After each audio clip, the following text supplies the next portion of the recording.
भरूच में आप जीतेंगे, ये जो बात है ये इस फैक्ट पे निर्भर करती है कि कांग्रेस का आपको कितना समर्थन मिलता है। हमने उस वक्त देखा था, आज से करीब 1.5 महीना पहले जब आपका नाम अनाउंस हुआ, तब यहाँ के जो कद्दावर नेता हैं अहमद पटेल, जो कि राष्ट्रीय राजनीति में भी जिनका एक बड़ा स्थान था, उनके परिवार ने, उनके बेटे ने खुद आपका विरोध किया था। देखिए, अभी हमारा नामांकन की रैली हुई थी। ऐतिहासिक रैली में गुजरात प्रदेश प्रमुख शक्ति सिंह गोहिल जी उपस्थित थे। साथ ही साथ में आज बड़ौदा कांग्रेस समिति के प्रेसिडेंट हो या भरूच कांग्रेस समिति के प्रमुख, सब रात दिन हमारे लिए मेहनत कर रहे हैं। थोड़ी बहुत शुरुआत में नाराज़गी थी, लेकिन हमने सब बैठ के उनको विश्वास में लिया, उनको साथ में लेके हम चल रहे हैं। तो आज सिर्फ चैतर भाई या आम आदमी पार्टी नहीं है, पूरा इंडिया गठबंधन की एक टीम आज रात दिन मेहनत कर रही है। और स्वर्गीय अहमद पटेल साहब का जो सपना था भरूच लोकसभा सीट जीतने का, तो हम सब मेहनत करके ये सीट जीत के स्वर्गीय अहमद पटेल साहब को अर्पण करेंगे, श्रद्धांजलि अर्पण करेंगे। तो क्या उनके बेटे की नाराजगी अब दूर हो गई? आने वाले दिनों में उनकी बेटी मुमताज़ बहन, फैजल भाई हमारे प्रचार में जुड़ने वाले हैं। अभी भी हमारी उनके साथ उनका मार्गदर्शन, उनका जो सजेशन रहता है हम लेते रहते हैं, और बिल्कुल आने वाले दिन में हमारे साथ प्रचार में ही वो लोग रहेंगे। शहतर बसावा के जितने प्लस माइनस हैं, उतने ही प्लस माइनस बीजेपी प्रत्याशी मनसुख बसावा के भी हैं। मनसुख बसावा की ईमानदार इमेज उनका सबसे स्ट्रॉन्ग पॉइंट है। पार्टी से ज्यादा उनकी लोकप्रियता भरूच की जनता के बीच है। सहकारिता का साथ और मोदी की इमेज उनकी सबसे बड़ी ताकत है। लेकिन आदिवासी वोटों का बंटवारा उनके लिए सबसे बड़ी टेंशन है, क्योंकि इस वोट बैंक का बड़ा हिस्सा अभी तक बीजेपी को ही मिलता आया है। राजपूत वोटर्स की नाराजगी भी उनके फेवर में नहीं जा रही। रिश्ते में मतलब दूर से अगर देखें कम्युनिटी वाइज, तो आप और वो मामा भांजा भी हैं, तो क्या लग रहा है, भांजा बाजी मार जाएगा या? नहीं, मामा तो मामा ही बाजी मारेगा। भांजा कहाँ से बाजी मारेगा? उनकी विचारधारा अलग है, मेरी विचारधारा अलग है। मैं राष्ट्रवादी विचारधारा से कई सालों से मैं मान रहा हूँ, और हमारी राष्ट्रीय विचारधारा से मैं काम कर रहा हूँ। वो उनकी पार्टी, वो तो आप इतिहास जानो, वो बीटीपी में था, बीटीपी के लीडरों को उन पीठ के पीछे खंजर भोंक कर वो आप में आ गया है। वो भरोसा पात्र व्यक्ति नहीं है।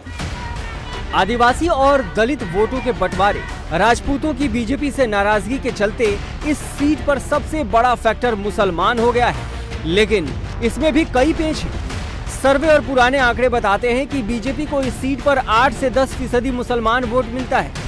अगर ये वोट इस बार भी मिल गया तो बीजेपी की ताकत बढ़ जाएगी। आम आदमी पार्टी को एक डर ये भी है कि पटेल परिवार का समर्थक मुसलमान अगर वोट देने नहीं निकला तो पूरा गणित बिगड़ जाएगा, क्योंकि इस सीट पर पहले भी ऐसा हो चुका है, जब मुसलमानों ने कम वोटिंग कर मुसलमान प्रत्याशी का ही खेल बिगाड़ दिया था। चैतर भाई, जो भरूच लोकसभा सीट का कंपोजिशन है, उस हिसाब से सबसे ज़्यादा मत जो हैं वो आदिवासी वोटर्स के हैं। मुस्लिम जो वोटर्स हैं वो दूसरे नंबर पे आते हैं, और ये सबसे क्रूशल हैं। आदिवासी वोट सामने आपके एक बहुत ही स्ट्रॉन्ग आदिवासी बीजेपी के लीडर भी हैं, तो हो सकता है वो बढ़ जाएं, लेकिन मुस्लिम वोट जो हैं वो बताया जा रहा है कि की फैक्टर होंगे। क्या लगता है, क्या कांग्रेस के साथ आने से मुस्लिम वोटों का जो कंसंट्रेशन है वो आपकी तरफ होगा? अभी तक जितने लोकसभा के इलेक्शन भरूच लोकसभा में हुए हैं, कांग्रेस में से माइनॉरिटी समाज का कैंडिडेट रहता था, इसलिए भाजपा ने यहाँ सिर्फ और सिर्फ हिंदू मुस्लिम करके अभी तक जीतते आए हैं। इस बार इंडिया गठबंधन में हमारा नाम आने से भाजपा में हड़कंप मचा हुआ है। और आप देख सकते हो, मनसुख दादा को भरूच संसदीय क्षेत्र के लोगों ने 30 साल दिए हैं। उनकी खुद की सरकार थी, फिर भी उन्होंने यहाँ अपनी एक जनसंपर्क कार्यालय नहीं खोल पाए। अपनी खुद की ग्रांट स्लैप होके जा रही है। तो इस बार मनसुख दादा की उम्र भी बढ़ गई है, तो इस बार मनसुख दादा को रिटायर करेंगे। राजपूत समाज तो बाय डिफॉल्ट आपके साथ आ गया है। पूरा राजपूत समाज आज हमारे साथ खड़ा है, और सर्व समाज के लोग खड़े हैं। इस बार भरूच लोकसभा में परिवर्तन आने वाला है और हम जीतने वाले हैं। छोटू भाई पे मेरा ये आखिरी सवाल भी है आपसे।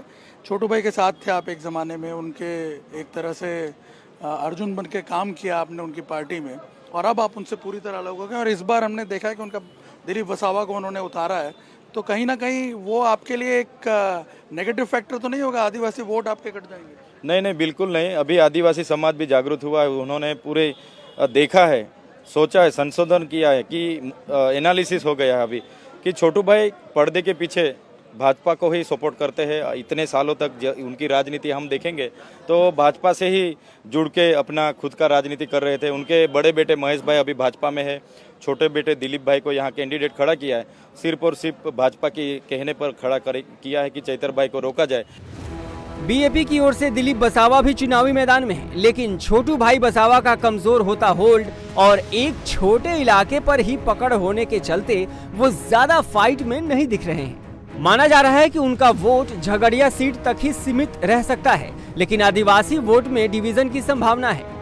इलाके के मुसलमान वोटर में बड़ा तबका वो है जिसे चैतर बसावा में सियासी भविष्य नजर आ रहा है, लेकिन एक तबका वो भी है जो अलायंस के सीट बंटवारे से नाराज है और बीजेपी की ओर जाने से उसे परहेज नहीं है। हम चाहते कि जितना हो सके इतना चैतर भाई को वोट मिले और ज़्यादा से ज़्यादा वोट से चैतर भाई जीते, और हमारा पूरी मेहनत चल रही है, कोशिश भी है कि चैतर भाई जीते।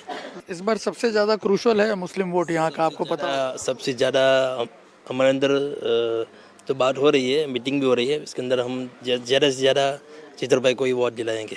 भरूच की सीट पर चैतर वसावा का आने के बाद इलेक्शन टफ हो गया है, क्योंकि उसकी इंडिविजुअल इमेज, खुद की इमेज की वजह से ये इलेक्शन और कांग्रेस पार्टी का समर्थन है। बाकी आम आदमी पार्टी का इधर कुछ नहीं है, लेकिन चैतर वसावा की इंडिविजुअल इमेज के लिए वो टिकट मिला है।